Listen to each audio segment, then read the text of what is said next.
Oh, okay. We're back home, out of the back rooms, in my home office.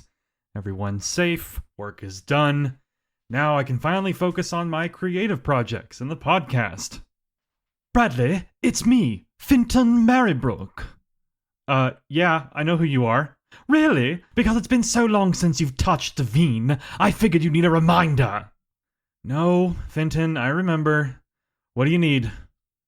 Well, I was trying to explain Sir Alistair's occupation to someone, and I kept forgetting the name. It starts with a V, I think. Ventriloquist. No, that's not right. Vehicle inspector. No, that's not it. Vascular surgeon. Finton, no, he's a venomancer. He mixes magic and technology together. Right! Yes! Venomancer! That's the one. Thank you! I'll be off now. Okay, weird interruption, but where was I? Oh, right, the podcast. Bradley, I need something. It's very important. Okay, what is it, Arnold? I need to know where you keep the protein powder. It's on top of the pantry, Arnold. It's always been there. Oh, okay, good. Because I need it. Now! Okay, then go get it. You're welcome. All right. There we go. 2 interruptions, but not a problem. Let's get to work. Bradley, we don't know how to use the door. You just have to push the knob. No, it needs to be turned. It should be pushed. Turn. Guys, I can hear you fine from outside the door. What do you need? We are seeking the precious. Isn't that always the case? Hey, back off, you two. We need to borrow Bradley. Yeah, he's gonna want to hear this. Hang on, let me get the door. Okay, what do you all need? Bradley, you're never gonna believe it. The Saved as Draft podcast has hit 50,000 downloads.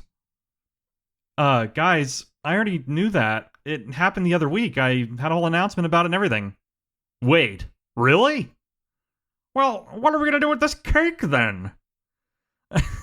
Well, we can cut into it after I'm done recording, which I can finally do now that you said the name of the show. Yay! The cake isn't a lie. That reference is outdated.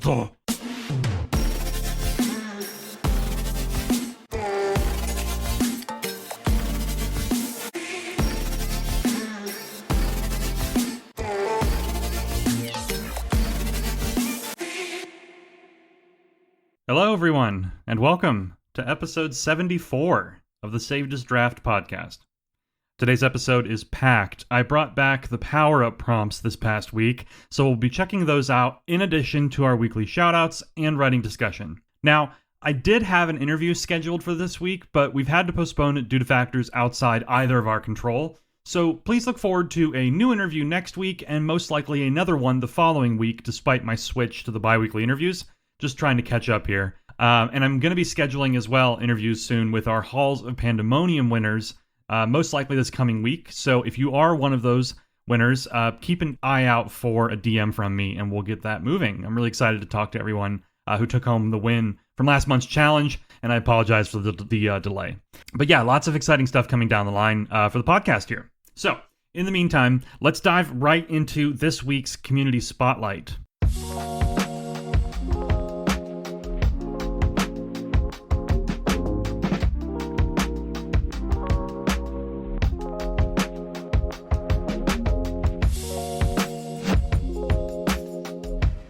All right, and for this week's Community Spotlight, like I said, for Pride Month here in June, I'm featuring authors in this segment from the LGBTQ plus community. This week, I'd like to highlight a writer's voice here on Substack.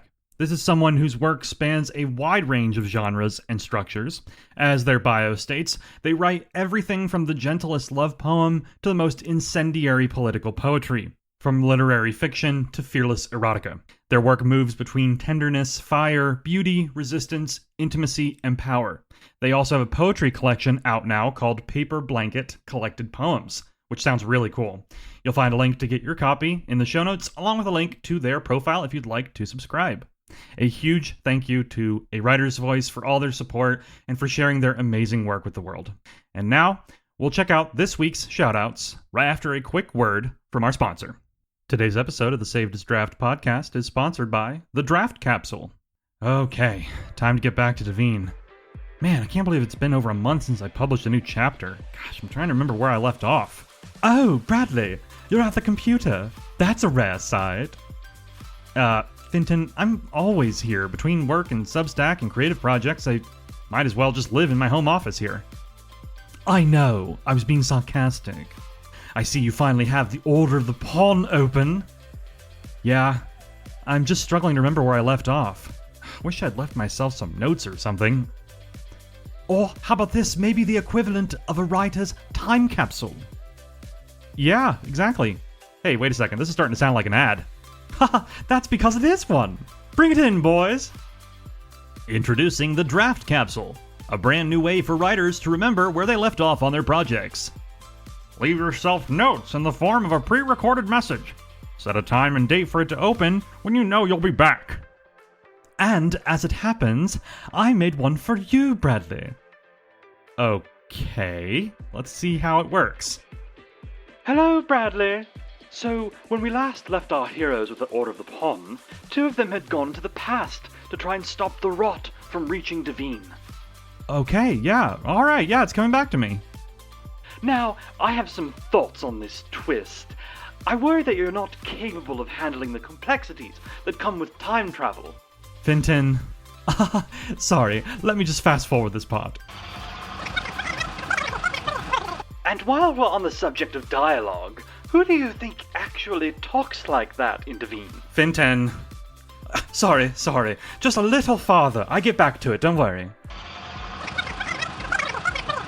And don't even get me started on your taste in tacos. J.M. Gooding was right, you know. Okay, Finton, you've proved your point. Wait, just a moment. I know there's another reminder in here somewhere. You know what? Maybe we should just cut to the outro. Yeah, I think you're right. Trying to pick up where your stories left off? Forgot to leave yourself a note. Try the Draft Capsule today and manage your stories the same way Bradley handles everything in life, by putting it off until later. Hey, I heard that. And we're back.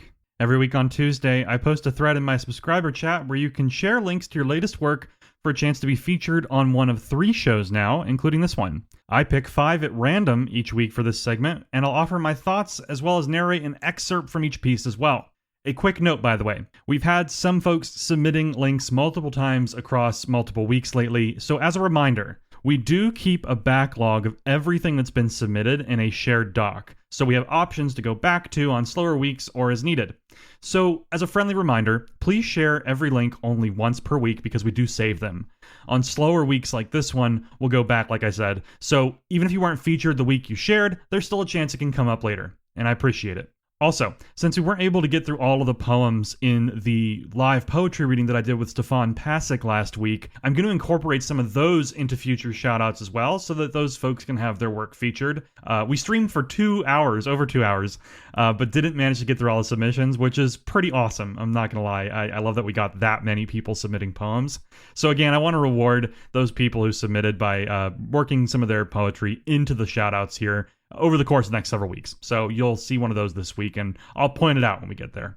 All right, all that out of the way, let's check out this week's shoutouts. Our first shoutout this week is Mill Creek Village Library Life, Closed for Inventory by Jennifer Jorgensen.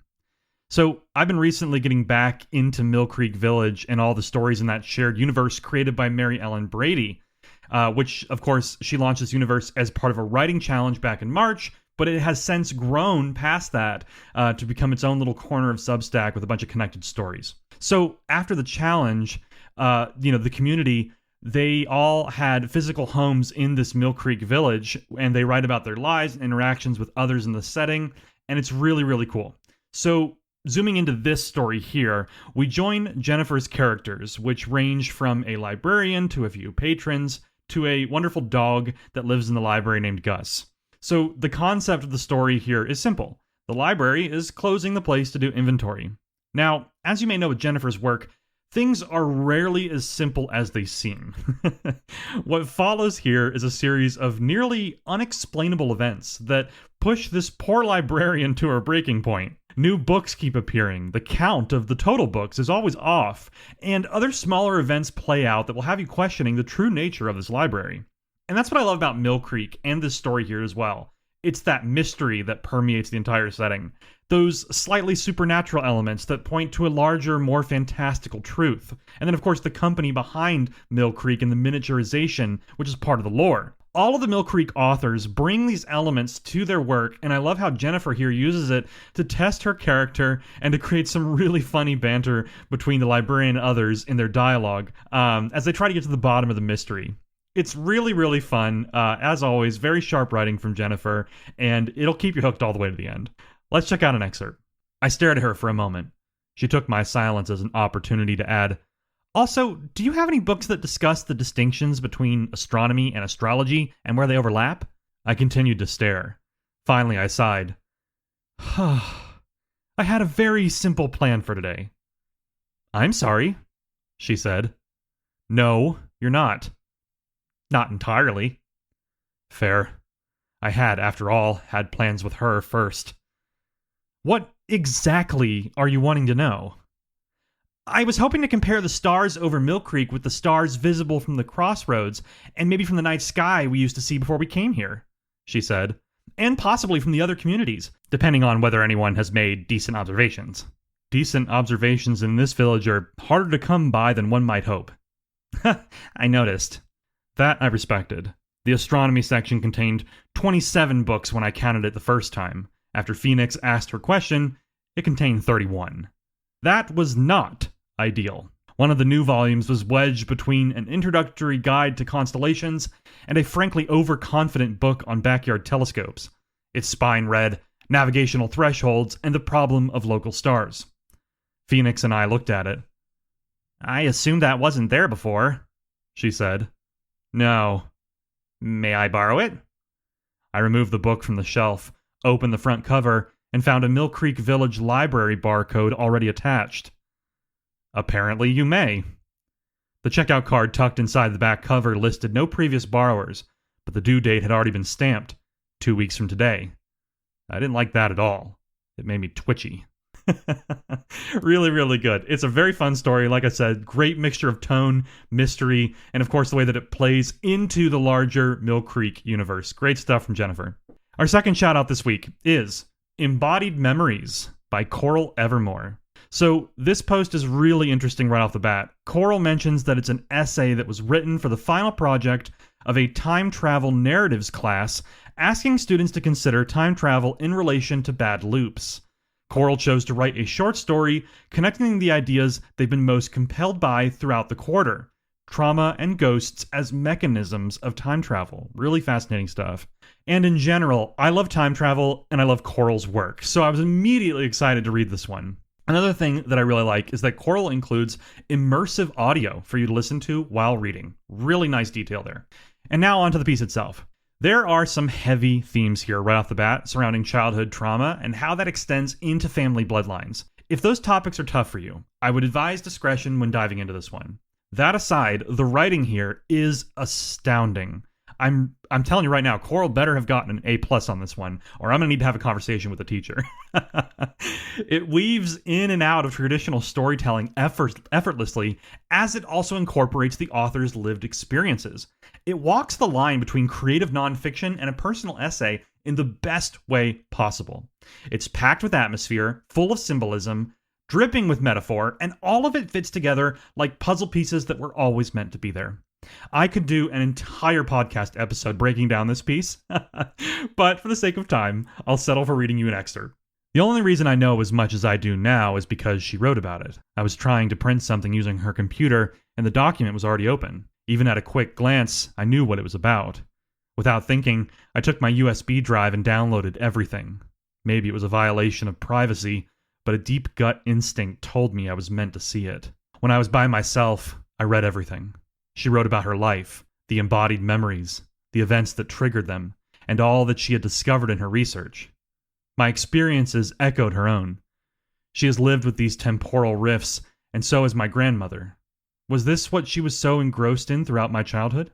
When she would respond with her fake smile and fake interest in whatever it was I was trying to show her? Was this what she had been doing?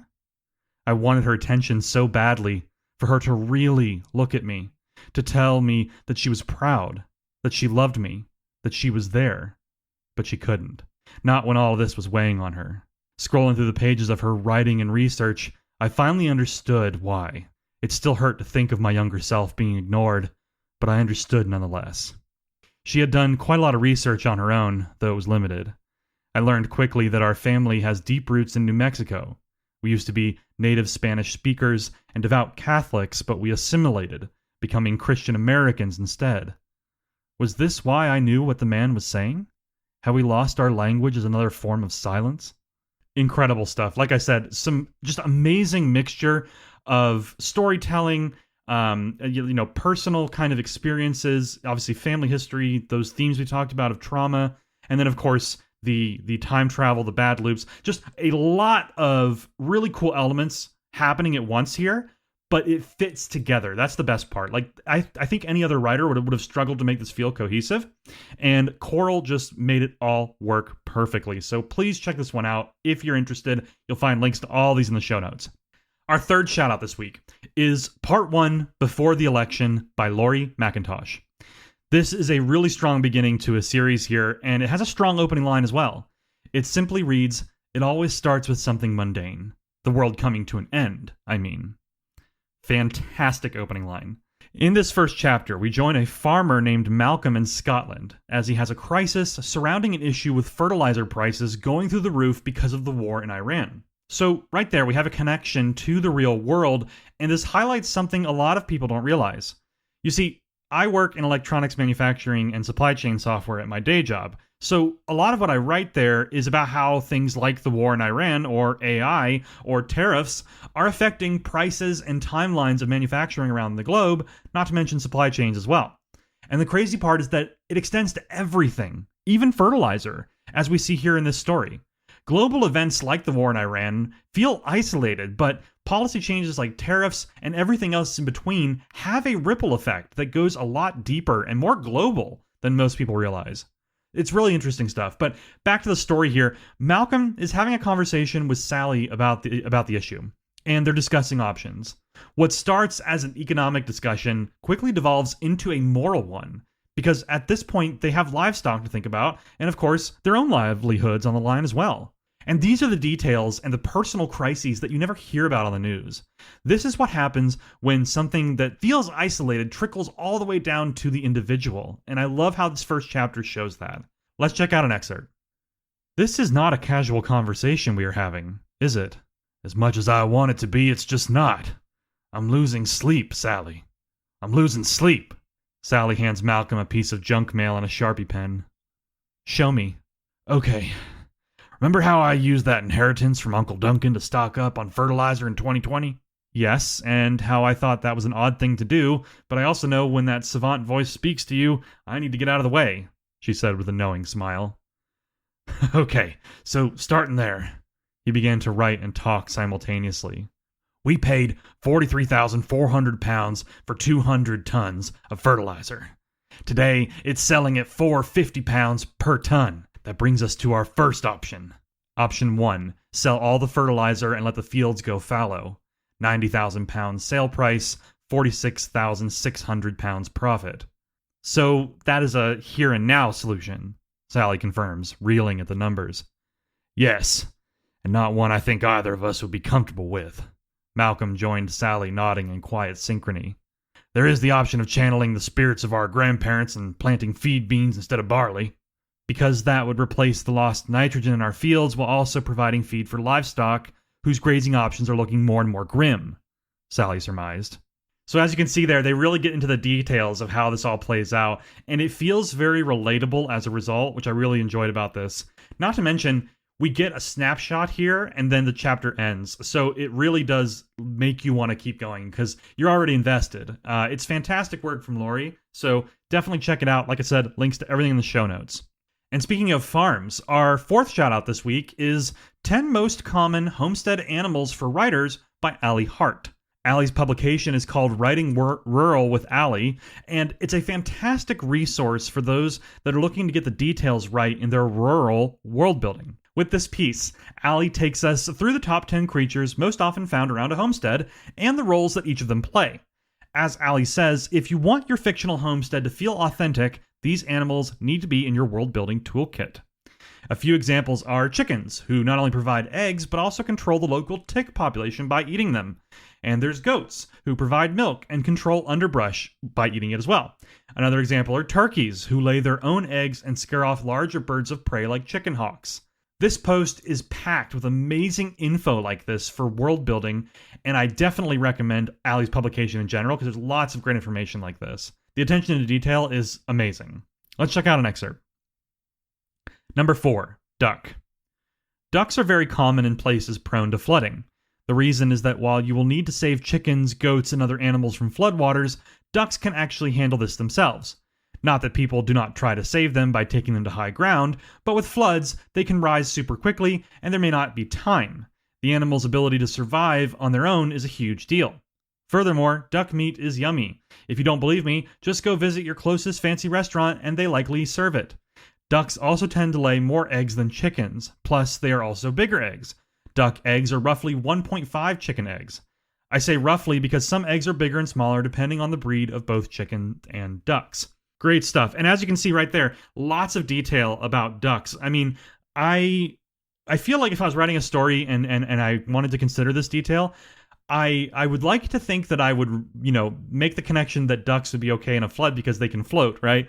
But it's one of those things where I don't know if that would cross my mind. Not to mention some of the other details here about egg size and stuff like that. So again, Allie's publication really empowers writers who are doing rural world building to get those details right and to consider all the possible angles. So I really appreciate that, and I think this is a great resource. Our final shout out this week is a selection from one of the poems submitted to the recent live poetry reading that I did with Stefan Pasic. I published the full video recording. If you haven't seen it, it's on my publication. But as I said, we went over 2 hours of reading and discussing poetry during the live, and we didn't get through everyone. So I want to try to work in some of those extra poems here if I can. So in the spirit of that, our final shout out this week is a poem that was submitted by Edward Marlowe Ruiz, and it's called Padre Celestial and Mother Mugre. One thing that jumps out immediately about this piece is how Edward struck out certain lines throughout the piece. It's really eye-catching right as you open it. And speaking of eye-catching, Edward's word choice is sublime here as always. This is a very, very strong strength of this author. There's an immediate sense of scale and atmosphere in this piece. The first the first stanza speaks of time and space before it zooms down into an individual. And as it goes on, it plays with scope and perspective, offering just truly stunning lines throughout. I'm going to read an excerpt here, but please check out the full piece because Edward's poetry is on another level. Here's the excerpt. Further expanse of worlds held up, sustaining might, 9 times the strength of Atlas, impending strain on humanity, bundled up in suspended darkness, lovingly. None of it felt, being one of all.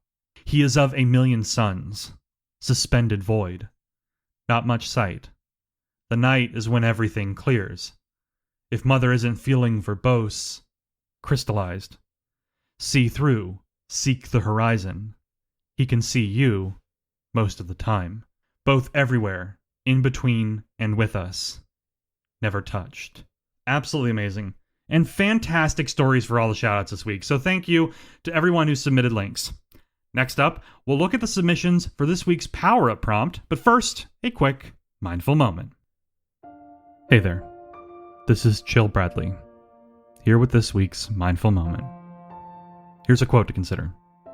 We are torn between nostalgia for the familiar and an urge for the foreign and strange.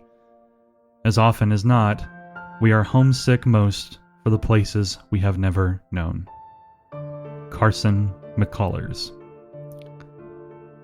Back in April of 2025, I wrote a poem dedicated to some of my favorite poets on Substack. It was dedicated to them, but it pointed out a much larger revelation that I continue to have every time that I engage with this community. It's that home doesn't have to be a place. I honestly don't know how rare a community like this is because I've only ever found this one in all my time on planet Earth. So, by that standard, what we have here is pretty damn rare. And that's exciting, but it's also scary because I'm scared to lose it. Every time you join my challenges, every time you reach out to check in, every time you tag me in one of those fun poetry chains on Notes, you place another brick. And through those actions, you've built a home here, not only for me, but for us. All of us together building a place that truly feels like home. And yeah, Substack is where we choose to gather, but that's just the scaffolding. We brought the creativity, the compassion, the desire for true connection. We did that. And for the first time in my life, I have a place where I feel like I really belong. And to me, that's the true meaning of home. Thanks for listening. Back to the show. All right, and we're back. This week brought back the return of my power-up prompts. These come out every Sunday now and include a setting, character, and conflict for you to use in a story or poem. I also started taking submissions for these on Scriptorum, so keep an eye out in the article. Each week you'll find several orange CTA buttons that link to that submission form on Scriptorum, and this is so I don't accidentally miss any. Now, of course, you can share your links like before in the comments as well as the subscriber chat thread. Please feel free to do that. But like I said, if you want to be featured on the show here, I just ask that you submit through Scriptorum using the links in the actual Power Prompt post because that will help me keep things more organized than I have in the past. And shout out to JM Gooding, as always, for building Scriptorum. It's been a fantastic platform for hosting prompts. Also, one other note. I noticed that Laurie McIntosh actually submitted or posted a piece right as I started recording this episode here, so technically after the deadline. Laurie, if you're listening, I will be sure to feature your story on next week's episode of the podcast here. I apologize. I was already finalizing the script and getting into recording when I saw that you had posted. So, and that's the case for anybody. If you're ever running late with power-up prompts, please finish the story, get it out there, because it should exist, and I want it to exist, and I will, of course, work it into the next episode of the podcast. So if you're running late, don't stress. Just keep me in the loop. Let me know what's going on, and I will make sure that your story gets the shout-out that it deserves. All right, this week's power-up prompt was eco-fiction. Your setting was the Putrid Delta, your character was the Bookworm, and your conflict was knowledge versus experience. For this segment, I'll cover all of the entries submitted with some thoughts about what made each one stand out to me. Now, unlike the weekly shoutouts earlier, I don't do excerpts here just so I have space to share everyone who submitted, as opposed to only picking a handful. So that's the compromise here for those who are unaware. With all that being said, let's dive in and see what you all did for this week's power-up prompt. First up this week is What the Water Remembers by Mary Ellen Brady. This one is exciting because it's a prequel to Mary Ellen's Crispy Zombies universe, and if that name doesn't ring a bell, you have some reading to do, my friend. If you're even a passing fan of apocalyptic horror or zombie fiction, Mary Ellen's take on the concept here is wholly unique and exceptionally well written. And I've said this before about Mary Ellen's work, but what stood out to me about this story is how it blends scientific terminology and analysis with the fictional world. She always says to me that she's channeling Michael Crichton with stories like this, but I would argue, and I do mean this, that she's nearly surpassing the master in this case, with this story and all of her work in this field. And honestly, I think if he read it, he would agree. I think the risk that you run writing stories that involve a lot of real-world science is that there's potential to lean too far into the scientific parts and ultimately alienate readers who want to know how it all ties into the story. And I am guilty of this as well. It's very easy to go down rabbit holes like this when you're working with fascinating concepts that are complex. But Mary Ellen shows excellent restraint in every story, including this one. She makes you feel smart, like you're in the know, and she presents enough details to make things feel real, but you never lose the sight of the story and the characters. That's the key. It all blends together beautifully. And I have to call out a line here, too, referring to the strange water in the story, where Mary Ellen writes, responsive, like a system that had developed feedback loops complex enough to approximate intention. That right there is the perfect blend of fiction and science. Lots of intrigue in that one line, and just one example of amazing moments of world building throughout this piece. Fantastic work from Mary Ellen, as always. Next up in our Power Up Prompt stories, we have An Empty Name for Water by Vonnie G. Clemens Jr. What we have here is a standalone version of chapters 11 through 13 from Vonnie's serial, Ruin Runes. It was submitted to After Hours at the Indie Ink Cafe and submitted, of course, to this week's Power Up prompt as well. I love it when authors are able to fit into multiple prompts like that. The piece here also includes narration from Vonnie, which you know I love to see. His style of narration is excellent, by the way. It's got great cadence and rhythm of the reading itself, and Vonnie's voice is just the right balance of soothing and compelling. He does voices for each character as well that are unique, which really makes them leap off the page. It's fantastic stuff. There's also a glossary here in this post of terms that will appear in the story, which I appreciate. All of these elements combine to create a story that stands tall on its own, but introduces characters and concepts that you'll want to explore in the full series. The way this weaves in the elements of the prompt as well is truly impressive. I really recommend giving this one a read, or even better, listen to it while you read along. Amazing work from Vonnie this week, and just fantastic execution. I loved this one. Next up in our Power Up Prompt stories this week is A Transformative Love for Nature by Lee Ron Haywood. What I loved about this entry is how Lee Ron leaves the reader wondering if the final third of the story was even real, or if it was all in the protagonist's head. Let me explain. The story starts with a perfect setup that sets the stage, utilizing the elements of the prompt and building tension toward the present. As our character makes their way past the boundaries of the quarantine zone, we learn about what brought them here. Then, right as the reader is caught up to the present, our protagonist runs into the person they're looking for.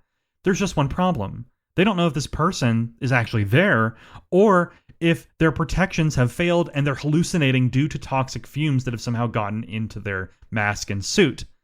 Now, Lee Ron smartly chooses not to answer this by the end, instead showing us the doubt and fear that slowly rises in the mind of the main character. The ending is deliciously ambiguous, which in this case I really liked. Sometimes, as a reader, I want answers, but here, I was okay with not having them. Really great work. Next up in our Power Up Prompt stories this week is The Putrid Truth by Gregory Blair. Right off the bat, Gregory's entry here does a lot of cool stuff. For starters, it jumps around the timeline a bit, taking us into the past and then back to the present. I love that stuff. It makes for really engaging pacing as a reader. Secondly, I love how Gregory took the setting for the prompt and expanded upon it. There's a whole history here, including an alternate name for the location. And those little details really solidified the setting for me, and it made everything even more atmospheric as a result. As the story goes on, it feels like an expedition into the Amazon, where our protagonist is joined by a guide named Mateo. The mystery and intrigue here surrounding the missing Dr. Enola Hebron, who was lost in the Delta several years ago, is really well developed. And Gregory is a master of suspense and intrigue. I've come to know this from reading his work. That was something I noticed here too, and in the stories that he did for the Halls of Pandemonium Challenge. So if that sounds good to you, be sure to check this one out. And remember, links to all these in the show notes. Next up in our Power Prompt stories this week is The Bog by J.M. Gooding. With this story, J.M. does his signature world building right off the bat, catching us up on the story of the Putrid Delta from the prompt and introducing us to Angus, who has spent years collecting all manner of material, and how this journey has brought him to a single haunting conclusion. The official story isn't the whole truth. He tries to enter the quarantine zone to no avail, but the failure only brings him closer to the truth. From here, the story introduces us to the missing scientist from the prompt, in this case, Dr. Gabriel Lindsay, who shows up to Angus's home unannounced. Now, what follows here is a nail-biting conversation full of revelations and tension born from the history between these two characters and their respective families. It's J.M. Gooding doing what he does best, pulling you into the story and keeping your attention fully locked in. Now, my favorite part of the story is this one portion of their conversation where Angus shakes his head and says, "You're asking me to believe a bog is alive." To which Dr. Lindsay responds, "No, I'm telling you it is." Now, I love how J.M.'s writing is so perfectly paced and cinematic as well.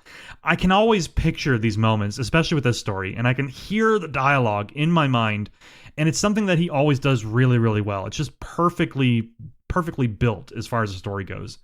And of course, J.M. Gooding also makes good on the tension that he's building in this piece. The story barrels toward an epic conclusion that makes everything feel wonderfully complete. And that's what's most impressive here. The way this author can build an entire world, insert compelling characters, and offer up a satisfying conclusion within the span of the word count here is just amazing. It's a phenomenal entry for this week's prompt, and remember, you can find links to all these in the show notes, so please go show this one some love. J.M. Gooding does absolutely incredible work for everything he publishes. Next up for this week's Power Up Prompt Stories is Where Crows Don't Drink the Water by Jorving. I still think about one of Jorving's stories they did for the Halls of Pandemonium Challenge, and I bring that up here because I feel like this story shares similar DNA, and that's a very good thing. With this piece, Jorving gives us a narrator that feels very personal. It's written in first person with a tone and language that makes it feel like a recorded journal entry or perhaps some sort of found footage type of situation. There's an authenticity to the narration here that I really love. It's fast-paced, it's detailed, but sometimes it feels panicked or haphazard on purpose. And that balance adds really nice atmosphere and tension to the story. And with this piece, Jorving structures things where the pacing never slows down. We're constantly leaping to the next major moment with smart cuts in the story that cut out all the fat. And I have to shout out the creature design here as well. Now, I won't spoil it, but that description in the beginning about what supposedly emerged from the Delta is awesome. And that's the thing. Everything I've read from Jorving has been a certified hit. And this story is no different. I love this take on the prompt. I highly recommend you check it out. Links to all these in the show notes. Our next story is Putrid Delta Blues by Every Root, Every Thorn, or as the subtitle says here, Genesis McClure. Now, what I love about this author's work is how they always tie things back into their larger fictional universe. Even with these connections, though, the stories also stand on their own. With this one, we jump between the Delta and a location called the Corrupted World Tree Dodonna. As someone who's read many of this author's works, I know the World Tree is a connection to the larger universe, so I always keep an eye out for that when I'm reading. But geeking out about connected universes aside, this story's strengths lie in how it uses humor to quickly endear us to the characters. The banter between them keeps things light, but it also reveals more about their past and the relationship they have with one another. That's not to say the story is lacking in tension or anything, though. This story has intense action and some gruesome imagery to boot, but it's a nice balance. And it's another reminder that this author is really building something special with every piece they publish, so be sure to check this one out. And our final Power Up Prompt story this week is La Rivière Revoltante by Bradley Hurt. Now, what I love about this piece is how Bradley chose to hone in on the characters and a tragic fate. We begin with a pair of characters who are seeking to obtain evidence of the ecological disaster that's part of the prompt and the ongoing experiments happening in the Delta. But we soon find out that one of them has a grandfather that works there who they are hoping to save. The problems arise when the grandfather refuses to leave. He's been brainwashed by the government, and he wishes to see the work through to its completion. This leads to a deeper conflict that I really enjoyed as our characters wrestle with mixed emotions by the end. On the one hand, they did get the evidence they need, but it's clear they won't be able to save the people working inside the quarantine zone. Like many things, the answer isn't so black and white, and people aren't always predictable. It's a mixture of success and tragedy by the end, and I love the way that Bradley explored that with this balance here.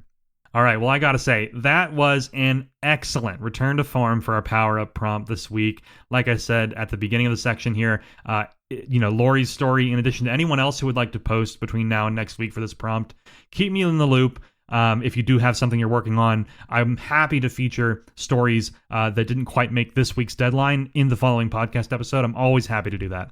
But yes, for everyone who's able to submit before the deadline, fantastic work here. Really, really amazing stuff. And I've already got the next prompt ready to go. It'll be out tomorrow after recording here, which is going to be Sunday, June 21st, around 12:30 or so Eastern Time. So keep an eye out for that. Sunday, June 21st, the next Power Up prompt will be out, and you will have until the following Friday at midnight to submit your entries on Scriptorum for a shout out, just like I did right now here on the show. And a big thank you again to everyone who submitted this week. Next up, we'll dive into this week's writing discussion topic and the responses. All right, it's time to talk about this week's writing discussion. This is a thread that I open up every Wednesday, and you know the rules. If you take the time to respond, I'll take the time to read your answers right here on the show. This week, I asked you all about coming back to a project that you've been away from for a while. I myself had a very difficult past month and some change, so I'm trying to get back to all my projects like my novel, my Devine series, and plenty of others. And this has created an issue where I'm coming back and I'm finding myself immediately overwhelmed, trying to figure out where I left off. I made the mistake of not leaving myself any notes, and I'm recovering from burnout as well due to the events of the last month. So in this case, I know I'm not alone, but what's a writer to do? So I decided to ask you all for help. Let's dive in and see the responses. First up, J.M. Gooding says, I tend to reread the last couple of chapters, or at least my running notes file, and that gets me excited to dive back into it. Sometimes I have to force myself to dive back in, but once I'm in, I'm back in it. And when I say force, I mean I have to say to myself, today I'm going to write this story. Not a goal, really, but a commitment. I feel like that ignites the spark and excitement for what I was writing in the first place because it helps me remember what I was excited about in the first place. It's worked for me the 2 times I've restarted Stillwater, at least. No, I really appreciate that. I definitely, one of the first things that came to mind was like, okay, let's go back and read some of the recent chapters. That's always a piece of advice that I've heard, and it's good to be reminded of that. What I like about James' response here too is that he says that he quote unquote forces himself by saying that he's going to write this story today. Like he sets a timeline, he sets a goal, and he's not saying, well, I'm going to add 5,000 words or anything. He's just saying, no, I'm going to work on it. And I think that kind of entry-level goal to get back into it is really interesting. And I think that would work well for me too. Because it's something where it's like, I can't make excuses where I'm like, oh, I'm too busy, or today's been too exhausting. It's like, no, let me work on it at least a little bit. Just the fact that I worked on it is something. So I appreciate that. That's a good response. Next up, Hazel says, not really sure, Bradley. I'm in the same boat as you, to be honest. Yeah, like I said, I think that this is one of those topics that I knew was going to resonate with some people. And again, there's not one right answer. So yeah, rooting for you is always my friend. And I'm hoping to also figure it out with a combination of some of the advice here. And of course, just pure, motivation on my part. All right. Next response here is from J. Allen Winchester, who says, I've had quite a few stop-starts with my writing. I feel like I couldn't fully commit to writing because of how much more I have to focus on myself on my day job. As exhausting as it is for me, it just felt like adult responsibility to put writing on the back burner. However, my characters tend to pop up in my head to remind me of things they learned on their journeys to encourage me. Oftentimes when I hear a character's voice or I want to hear from them, I'll play a playlist dedicated to them that puts me in the mood to write. I have a lot of playlists. Now, I will say that sometimes my health gives me brain fog and it makes writing near impossible. However, my way around that is to daydream about where I left off, where I'm going with the story, or even where the story came from, and I jot down the notes I think of to flesh out more when the fog lifts. I've gotten quite a bit of world building and mechanics developed that way. I did have an insightful conversation with one of my followers this past week about taking my time coming back, though. Sometimes you start with one thing to focus on so you can ease your mind into adding everything back. Patience and grace are important, and you of all deserve those, my friend. Be kind to yourself as you step back into your role here. We are all happy you're back, but we don't want you to burn out. Give yourself the space to let your creativity flow back to you. Man, as always, J. Allen Winchester, Jaden, my friend, always has the best responses to these writing discussions here. I really appreciate the kind words. I needed to hear that, if I'm being honest. And I really appreciate everything about this, but in particular, the part about taking the time that's needed to get back into everything and ease back into it.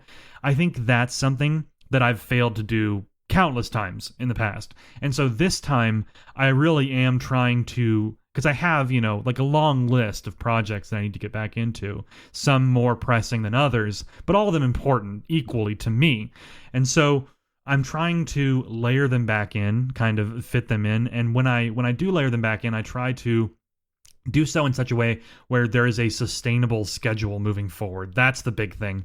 I feel like not only do I dive back into everything all at once, which is not good, but I also try to adhere to schedules that just aren't realistic, right? There's only so many hours in the day, and I am very familiar with burnout. So thank you so much for that response. As always, full of wisdom and just fantastically written. So thank you, my friend. Next up, Every Root, Every Thorn says, my best friend to keep writing after life does whatever it can to get me off my writing projects is the Google Drive on my phone. I keep all of my short stories untitled so I can jump right back into whichever one jumps out at me or whatever story, I do have these with titles, I want to pick up on again. Google Drive is basically my modern napkin at the dinner table when an idea pops. That's funny. I love the metaphor of the napkin at the dinner table. Yeah, I use Google Drive as well for all of my stuff. So that's an interesting idea. I like this concept that you leave certain things untitled, so you can kind of jump back into whichever one jumps out at you. And then obviously Google Drive does a pretty decent job of organizing things by when you last worked on it. So for example, you can look at like your recent documents. So yeah, there's some interesting elements there. I like that advice. That's pretty unique, and it sounds like it works for you. So that's awesome. But yeah, I might have to try some of that. Thank you. Next up, Silken Mooley says, I think my writing tends to consume me, so even when life has thrown me off and I haven't written for a while, it's not like the story or characters have released their grip on my mind. I've certainly had more than one dream about my own writing, and so when I'm able to sit down and write again, it feels like I've never been away. I do try to read the last chapter or two, or paragraph or two at the very least, depending on where I last stopped, so that when I start back up, it's relatively seamless. Yeah, that's a good point. I'm also someone who definitely, I feel like even when I don't realize it, I'm thinking about my writing and my stories. I think it's just, when I get really burned out, I'm kind of like, I struggle with brain fog, like Jaden said, and that sort of, interrupts the creative connection, if you will, the lifeline between me and my projects. But yeah, kind of, keeping it on your mind, daydreaming about it, letting your subconscious kind of work the problem. I mean, these are all really good pieces of advice, I think, and they've certainly helped me in the past. And yeah, sometimes, to the point here about, read the last chapter or two or the last paragraph or two, I think, depending on how much time I have, I'd probably just do something similar. But yeah, that's really cool. And I love that in your case here, you're able to kind of get back into things seamlessly as a result. That's fantastic. That's what I'm shooting for myself. Next up, Wendy Russell says, I just love hopping from one project to another. I'm not linear in any part of my life. I can lock in deeply on a writing prompt or chapter of a serial, but I will reach a point where I gotta go on to something else. And I just move between them. Same with content writing. It's good to have more than one project, so when I get bored / stuck with one, I can move on to another. Really good point here from Wendy. I actually, when I first joined Substack, I did an article about a topic similar to this. It was called like writing through the stress or something like that. And the idea was like, how do you keep going when life is like, stressing you out to the point where you don't feel like writing? And I should probably go back and look at it again because I think I need my own advice in this case. But Wendy's response here made me think of it. But in that article, one of the pieces of advice that I gave was very similar. I recommended having multiple projects so that when you're feeling burned out on one in particular, you can jump to another.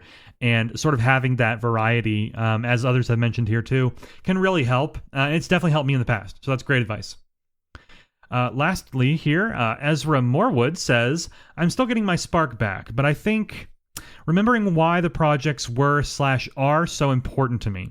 I listen to the playlists I built and surround myself with its mood board. I revisit old chapters and sometimes even kind feedback left. The hardest part is starting, kind of like falling back in love after a long period of distance had made it awkward. Sometimes it helps to unplug and go elsewhere with a pencil / notebook. It helps slow down my thoughts and get me out of my head, which is usually what keeps me from writing a lot of the time. Well, first of all, great to hear from Ezra here. Ezra was a guest on my show a while back. I'm a big fan of her work, and her response here is fantastic. This is really, really good wisdom here. I love the mention of the mood board. Again, we've heard the playlists. I love that as someone who enjoys music of all kinds. I need to start doing character-specific playlists. I haven't done that. So, but in general, yes, the music, the mood board, the part about revisiting kind feedback, that's a really good point that I feel like I've mentioned before, but again, I need to kind of take my own medicine here. Where, yeah, people don't realize how valuable comments like that are, and again, like I am fortunate enough to have such a wonderful community surrounding me that I could easily go back and find comments on stories. For example, Devine stories. I can go back and look at those and find all kinds of amazing comments and feedback from Devine fans. So that's a really good point that Ezra brings up here, and honestly something that I should do because it helps me to know that there are people who are excited about it, who are waiting to read more chapters. And as we've said before, right? You don't want to write stories solely for the purpose of, having fans and being famous and making success. Like, at the end of the day, you want to write stories for yourself and because you love storytelling. And that's easier said than done. And obviously, you're allowed to enjoy and be happy about the comments and the feedback and the audience and your fans. Like, those are all amazing things. But if you're writing solely to create that, you're going to get very quickly burned out when it doesn't show up right away because everyone's timeline is different. So it's a careful balance there. And I myself am guilty of it too. You know, I'll put out something, and if it doesn't hit the views, or for example, the podcast here, if I put this out and it doesn't get the downloads of, say, an episode 2 weeks ago, I'll start immediately beating myself up. But it's not about the numbers. It's about putting your real self out there, putting your stories out there, creating community and connection. That's what it's all about. And all that matters is that you keep going. You just keep going, and eventually you will find the success that you deserve. And I know that's a bit of a tangent there, but I wanted to throw it out there because it's something I think related to this, related to everything that I do on here, and of course, related to writers everywhere. So thank you again to everyone for your amazing responses this week. These writing discussion threads, they consistently blow me away. I am so humbled by just the time that you take to leave such thoughtful responses and the wisdom that you're willing to share. So thank you again to everyone. And again, if you're interested in participating, every Wednesday in my subscriber chat, you will find the weekly writing discussion thread. And if you respond, I will read your response on the show, just like I did this week. So thank you again, everybody. Let's dive back into the podcast here and wrap things up with a look at next week on Substack. All right, so this final segment here is going to be a little light as I continue to get things back on track. My hope is that within the next couple of weeks, I can resume a normal schedule for the Order of the Pawn series, but I'm also trying to get back into my novel, some projects for Audio Mazes, and of course, the ongoing Chronicles of Clenchport series and universe and podcast. Like I said, I got a lot of things going on. Now, I don't want to commit to anything just yet as far as timelines, because I'm still dealing with the aftermath of the past month here, but I will say that I have some really great new interviews lined up for the podcast, which I mentioned at the beginning of the show. So keep an eye out for those in the next few weeks. It's going to be really fun, some great conversations coming up. On top of that, next week we'll, of course, introduce a new power-up prompt. As I said earlier, it's releasing on Sunday, June 21st, so tomorrow after the podcast releases. And I also plan to continue, of course, my Mindful Monday Checkpoint series of articles coming out on Monday this coming week.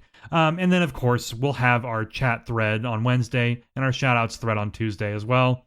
So a lot of things are back up and running, but a few things are still left to be addressed. And I wish I could promise more than that, but we're just going to have to see how things go, kind of take it one week at a time. And I appreciate all of your patience in the meantime. And honestly, just on a personal note, I really want to write just like a new poem or short story, maybe for the power prompt, who knows? But I just feel like I haven't done one of those in a while, like something that's just outside of an existing series or project. And I know we all feel that urge to just do something, you know, that doesn't have the pressure of continuing something else. So keep an eye out. You know me, I like to just post stuff like that whenever inspiration strikes. But I appreciate all of you sticking with me through this chaos, and I remain hopeful that we'll get all these gears turning again very soon. But in the meantime, thank you again for being here, for making it all the way to the end of the episode, and for being a part of this wonderful community. I'm wishing you all a safe and productive week of writing, my friends. This is Bradley Ramsey, signing off.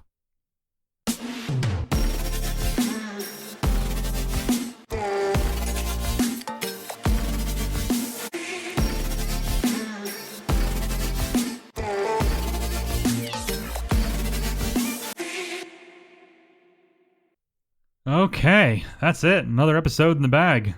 I think I'm good to take the weekend off now, if I'm not mistaken. I'm sorry, what was that? Don't you have a Devine series to write? Well, yes, Finton, but... Wait! What about the power-up prompt tomorrow? Yeah, that's true. You're right, Arnold. You forgot, Zizzles, to add a wandering prompt. Oh, yeah, you're right. Okay, I'll bring those back next week. Bradley was starting to realize that his work was just beginning.